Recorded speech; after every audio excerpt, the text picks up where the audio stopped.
Parmi les autres manipulations qu'on peut avoir à effectuer sur notre système pour le personnaliser, il y a la détermination ou la mise en place du thème. Le thème, c'est un ensemble de caractéristiques visuelles qui vont définir l'apparence globale de notre système. Certains thèmes sont plus complets que d'autres et le scope, c'est quoi en français? Le champ d'action de ces thèmes va varier d'un thème à un autre. Il y aura des thèmes qui vont changer l'apparence du pointeur de la souris, la couleur de l'environnement globalement. Par exemple, ici, vous voyez que la barre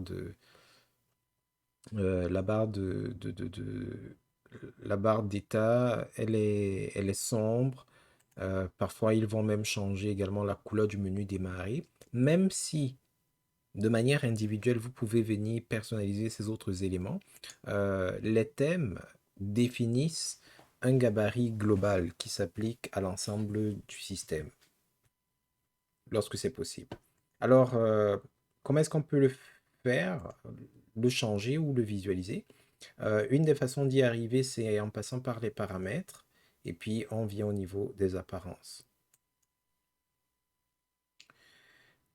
Alors, les noms vont varier d'une distribution à l'autre. Dans notre cas, euh, c'est dans les apparences et au niveau des styles en particulier.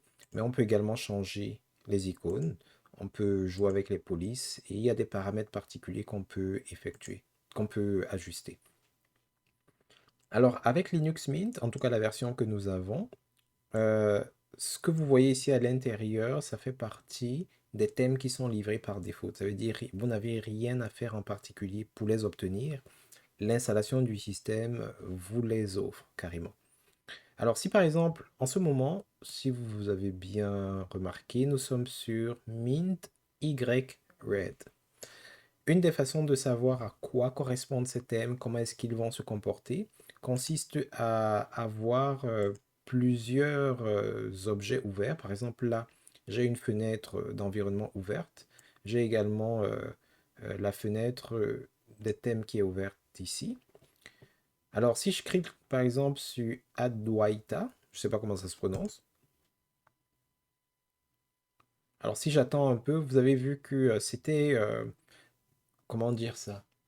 Highlight. C'était surligné en rouge, je pense. Maintenant, c'est devenu bleu. Au niveau des icônes, pas grand-chose à changer. Si je prends Adwaita sombre, vous voyez que le corps de la fenêtre ici à l'intérieur change. OK? Contraste élevé, c'est pareil. Il y a des éléments, parfois c'est très subtil, hein, c'est des petits éléments qui vont changer d'un côté ou de l'autre. Mint X, c'est ceci. Mint X Aqua, voilà ce que ça nous donne. Parfois c'est juste les couleurs de surlignement, de surbrillance. Je crois que c'est le thème le plus approprié. Mint Brown, Mint X, etc. Alors tout ça c'est les mints. Si on vient ici au niveau des Mint Y Darker, vous voyez que c'est cet élément-ci qui, de manière très claire, a changé de couleur. Euh, Mint White Dark Blue. Alors, on peut constater que les White Dark mettent un arrière-plan sombre. Je vais voir si ici, même au niveau du menu démarrer, vous voyez, c'est sombre. Si je prends plutôt Mint White Blue,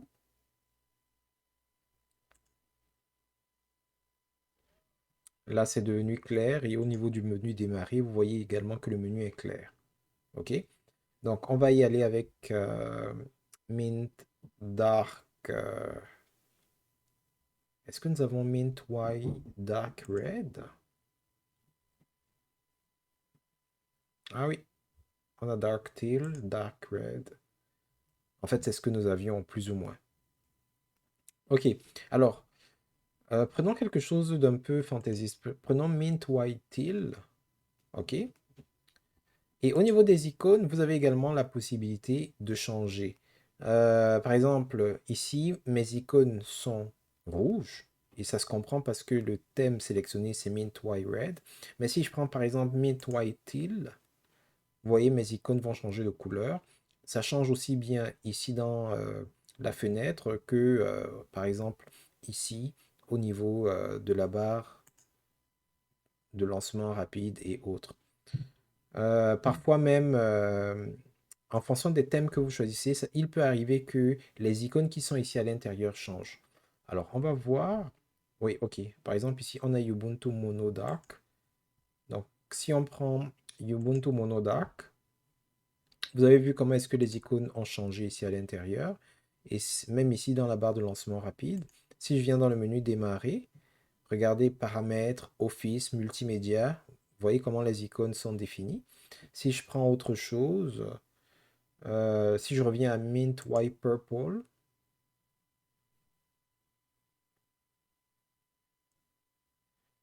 Mint Y Purple,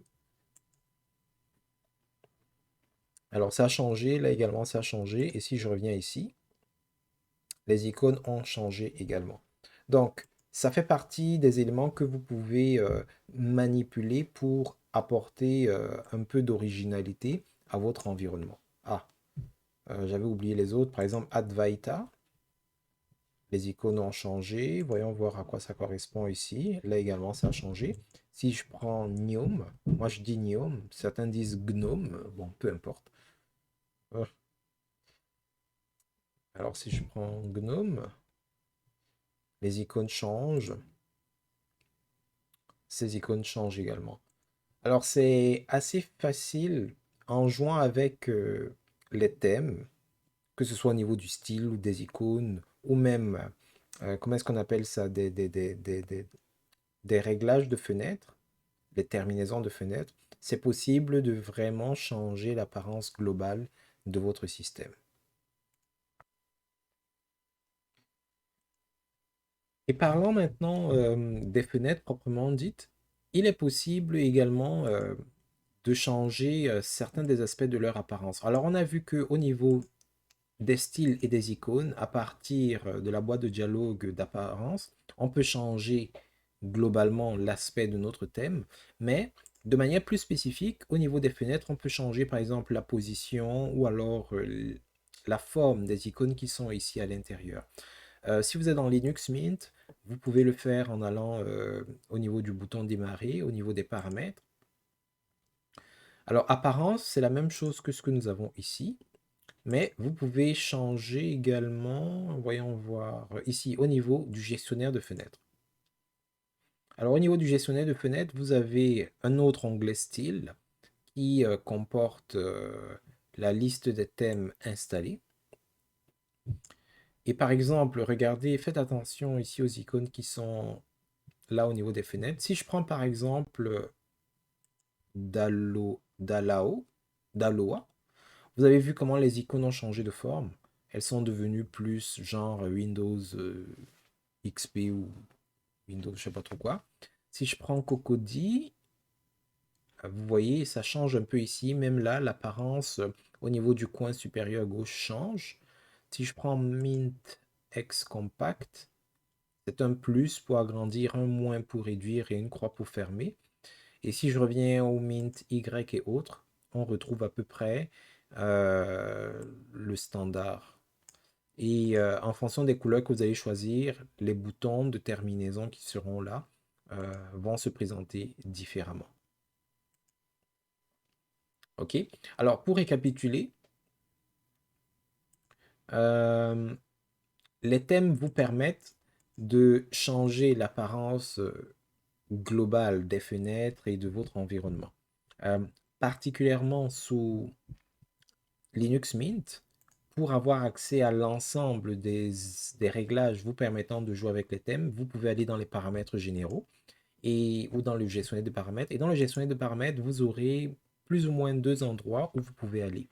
Vous pouvez aller au niveau de la commande des apparences, qui va vous permettre de personnaliser le style globale de l'apparence de votre système, ainsi que les icônes principales, celles qui sont dans, au sein des fenêtres, celles qui sont sur les barres de lancement rapide, celles qui sont également dans le menu démarrer. Et si vous voulez changer plutôt euh, l'apparence au niveau, certaines des apparences au niveau des fenêtres, vous viendrez dans le gestionnaire de fenêtres et vous pourrez dans la zone style interagir avec ce qui vous intéresse. Ce qu'il est bon de savoir, c'est que ces thèmes qui sont installés avec votre système se retrouvent dans un dossier particulier de votre machine qu'on peut retrouver à partir de la racine dans User, Share. Alors, si vous avez suivi certaines des capsules précédentes, vous savez probablement que c'est au niveau des thèmes ST. Alors, Advaita, Advaita Dark, Bright, Clearlock, Scrux, Daloa, Default, Mint X Blue, Mint X Brown, etc., etc. Donc, ce sont autant de dossiers qui nous permettent de définir ces différentes apparences ici. Alors, vous savez probablement où est-ce que je m'en vais. Ça veut dire que, dans une certaine mesure, si aucun de ces thèmes ne vous convient, il vous est possible vous-même d'installer vos propres thèmes et de les utiliser. Internet est votre ami et la bonne chose avec les systèmes de type Linux, c'est que beaucoup de ces thèmes-là sont libres, sont gratuits. Vous pouvez les télécharger, les installer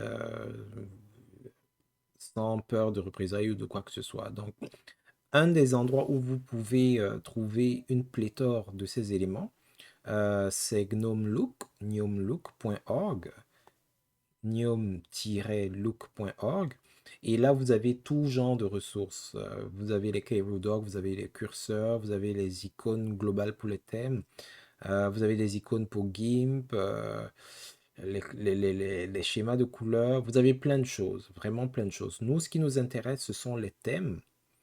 Autre chose, quand vous êtes sur une distribution Linux, il faudrait savoir quel genre de thème vous avez sur votre système. Ce sera l'objet probablement d'une autre capsule. Euh, mais en général, vous aurez des thèmes GTK2, parfois GTK3, ça dépend des versions d'ordinateur que vous avez, ou encore d'autres genres de thèmes. OK? Donc, c'est un dépôt ici. Donc, comment est-ce que ça fonctionne? Il vous suffit soit de vous servir des moteurs de recherche ou alors d'examiner, par exemple ici ce sont les derniers éléments publiés ou alors ceux qui sont classés par popularité, disons comme ça, et encore plein d'autres façons de faire. Donc vous avez un moteur de recherche ici, si vous connaissez le nom du thème ou s'il y a des caractéristiques particulières que vous recherchez. Vous pouvez également aller par catégorie. Par exemple, si vous voulez des thèmes pour Grub, vous allez au niveau de Grub Themes et vous pouvez voir les différents thèmes qui ont été faits pour cela. Si c'est par rapport à GIMP que vous faites des recherches, vous avez des brosses et plein d'autres trucs. Alors nous avons déjà téléchargé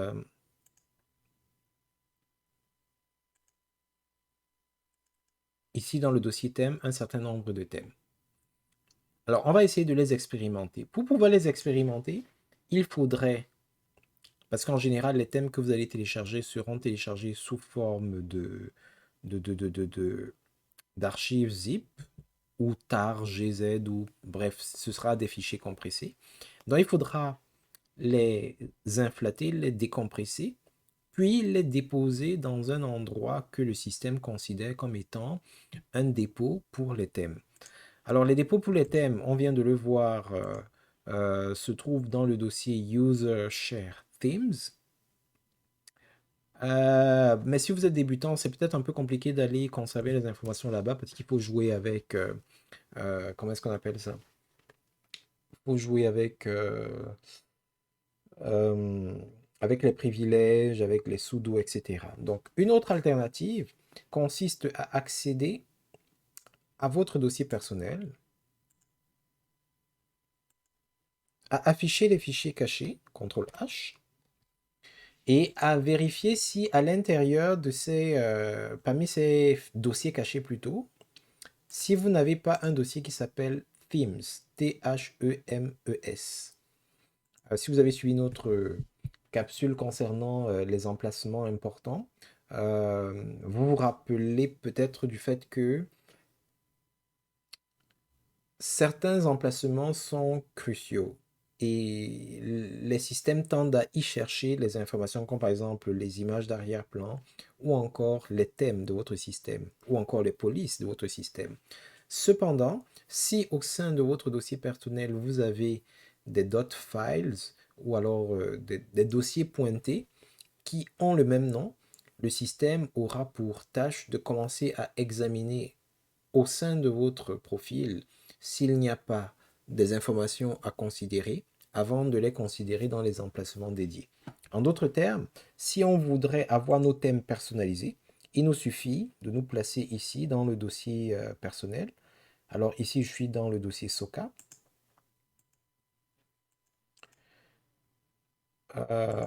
Pardon, je reviens ici, je suis dans le dossier Soka. Alors je peux cliquer avec le bouton droit, je fais créer un nouveau dossier. Ou alors avec le clavier, je peux faire la combinaison Shift-Ctrl-N. Et lorsqu'il me demande le nom du dossier, je commence par un point et je tape Themes comme ceci.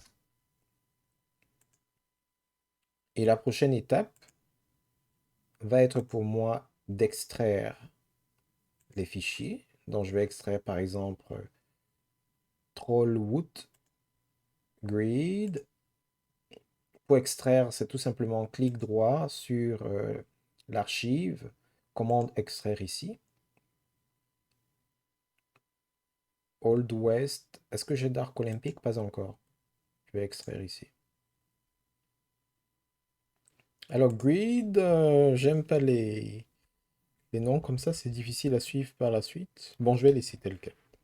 Alors, ces dossiers, on va les sélectionner. Cliquer droit, les couper.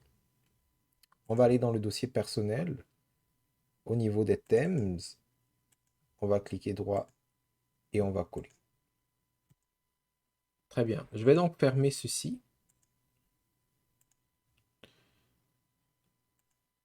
Et je peux cacher ceci en faisant juste CTRL H ou alors en allant dans le menu affichage et en désactivant afficher les fichiers cachés.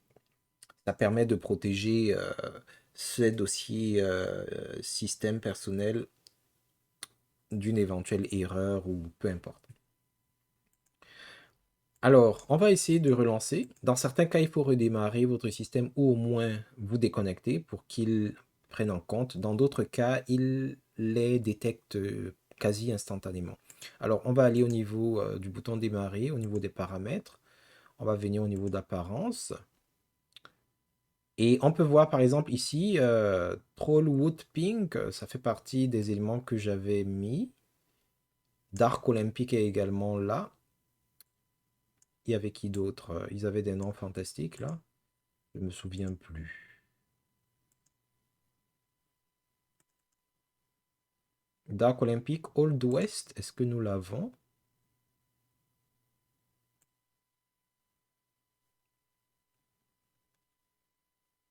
Non, Old West n'est pas dans cette fenêtre-ci. Est-ce que Grid est là? GR1ID.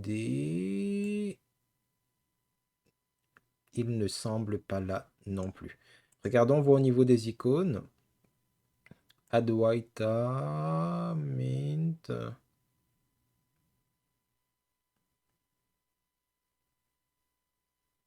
Alors au niveau des icônes, ils ne sont pas là du tout. Et si on regarde au niveau du gestionnaire de fenêtres, on a Trollwood.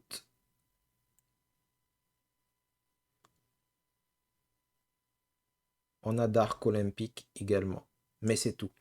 Alors, ça rejoint un peu certaines des choses que je vous ai dit tout à l'heure. Ça dépend des thèmes. Il y aura des thèmes qui auront des composants ou alors oui, des composants pour chacun de ces éléments. C'est-à-dire, il y a des composantes pour l'aspect global du site web, en fait pas du site web, mais l'aspect global de votre interface. Il y a des composantes spéciales pour les icônes. Et puis, il y a des composantes spéciales pour les contours ou alors les décorations de fenêtres. Certains thèmes n'ont pas, ne font pas tout cela. Donc, vous voyez par exemple, quand on ouvre le thème, il y a des fichiers GTK2, des fichiers GTK3 et puis d'autres. Et si on regarde par exemple dans GTK2, on a des assets, on a des icônes ou alors des ressources pour la barre des tâches ou la barre des menus. Et ici, là, c'est globalement les icônes qui sont disponibles, etc. Donc, on ne va pas parler des thèmes plus en détail que cela, mais ça devrait suffire. Alors, si on revient ici, on va essayer donc l'un de nos nouveaux thèmes. À quoi ressemble Trollwood? Donc, voici à quoi ressemble Trollwood. C'est un peu intense, hein. Et si on prend Dark Olympic, voici à quoi ça ressemble. Et maintenant, si on vient au niveau des icônes. Alors, au niveau des icônes, on n'avait personne, hein, je pense. Il n'y avait ni Dark Olympic, ni qui que ce soit.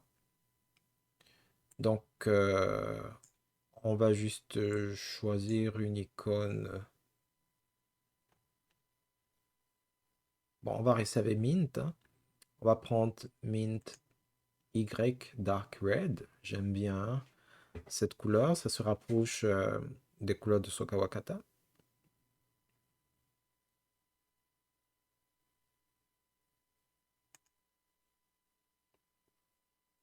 Et enfin, on va aller plutôt au niveau des paramètres du gestionnaire de fichiers.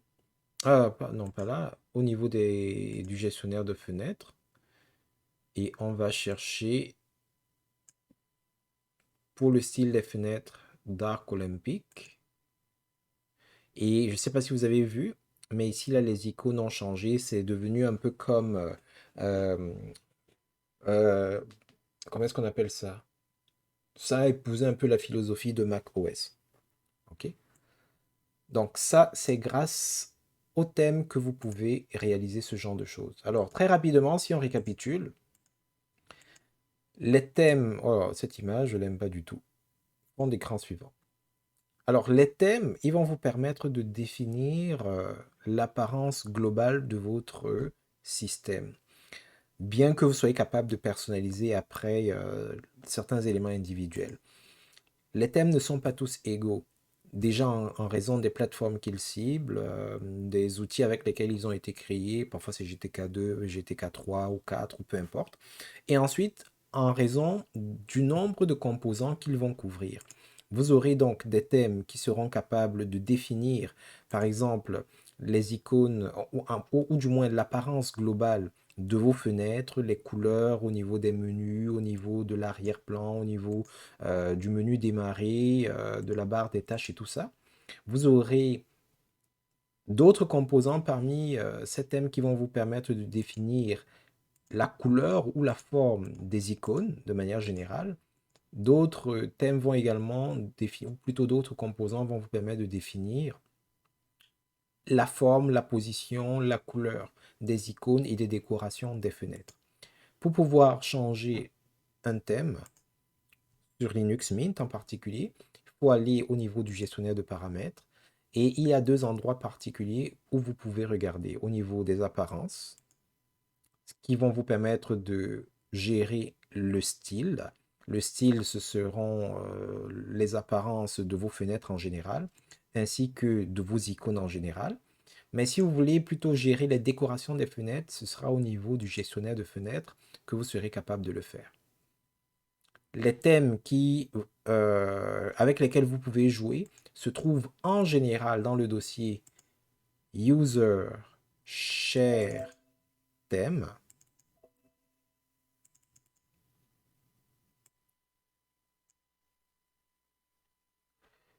Je ne sais plus où il est, User Share Theme. Mais dans le cas où vous avez vos propres thèmes que vous voulez utiliser, peut-être parce que les thèmes système ne vous plaisent pas ou vous avez besoin de changements, il vous suffit de télécharger vos propres thèmes à partir d'Internet ou alors de créer les vôtres. C'est parfois pas très compliqué. Puis, vous accédez à votre dossier personnel, vous vous assurez que les fichiers cachés sont activés et vous vérifiez que vous avez à l'intérieur un dossier qui s'appelle .thème. Si vous n'en avez pas, vous pouvez en créer. Ça ne va pas faire exploser votre ordinateur. Et à l'intérieur de ce dossier .thème, il vous suffit de mettre les dossiers des thèmes que vous avez récupérés sur Internet. Et en général, vous n'aurez pas besoin de redémarrage, sauf dans certains cas. Le système va les reconnaître immédiatement et vous permettre de les utiliser. Si, après avoir installé vos thèmes, vous ne les retrouvez pas à certains endroits, dans certaines des sections, ça veut tout simplement dire que votre thème n'a pas prévu les composantes pour cela.